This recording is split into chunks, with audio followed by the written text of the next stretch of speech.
கல்யாணம் முடிஞ்ச கையோட பொண்ணு மாப்பிள்ளைக்கு மிகப்பெரிய கடமை இருக்குன்னு எங்க ஊர்ல ஆத்தங்கரைக்கோ அல்லது குளத்துக்கரைக்கோ நீரோட்டம் அதிகமா இருக்க இடத்துக்கு கூட்டு போறாங்க. எதுக்கு தெரியுமா?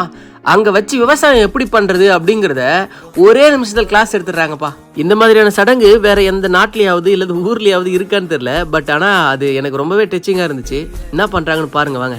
ஃபர்ஸ்ட் ஸ்டெப் என்னன்னு பாத்தீங்கன்னா, கொஞ்சம் ரஃபா களிப்பா இருந்த மண்ணை கையாலே ஏரோட்டி சாஃப்டாக்கி பாத்தி பிரிச்சு வச்சிருக்காங்க. இப்படி மண்ணை பண்படுத்தினதுக்கு அப்புறம் பொண்ணா விளையணும்னு குலதெய்வத்தை வேண்டிக்கிட்டு பொண்ணு விதை எடுத்து கொடுக்க மாப்பிள்ள அதை விதைக்க ஆரம்பிச்சிட்டாப்ல. பாத்தி பிரிச்சு ஏரோட்டி விதைச்சு நீர் பாய்ச்சின்னு இப்படி விவசாயம்லாம் பார்த்தாதான் நமக்கு சோறுங்கிற மாதிரி இதெல்லாம் முடிச்சதுக்கு அப்புறம் தான் மாப்பிள்ளைக்கு பொண்ணு கையால சோறு கொடுக்குறாங்க பாருங்க. மனுஷனோட முதல் திருப்திகரமான கண்டுபிடிப்பே இந்த விவசாயம் தான். அதை இந்த கல்யாணம் முடிஞ்ச கையோட பண்ண வச்சு பார்க்கறதுக்கே ரொம்ப அழகா இருக்கு. ஸோ உங்க ஊர்லயும் இந்த பழக்க வழக்கங்கள்லாம் ஃபாலோ பண்ணாங்கன்னா கமெண்ட் பண்ணுங்க, பார்ப்போம் எத்தனை ஊர்ல இந்த மாதிரி செய்யறாங்கன்னு. அப்புறம் உங்களுக்கு இந்த விஷயங்கள்லாம் பிடிச்சிருந்தா ஒரு லைக்கை போடுங்கப்பா.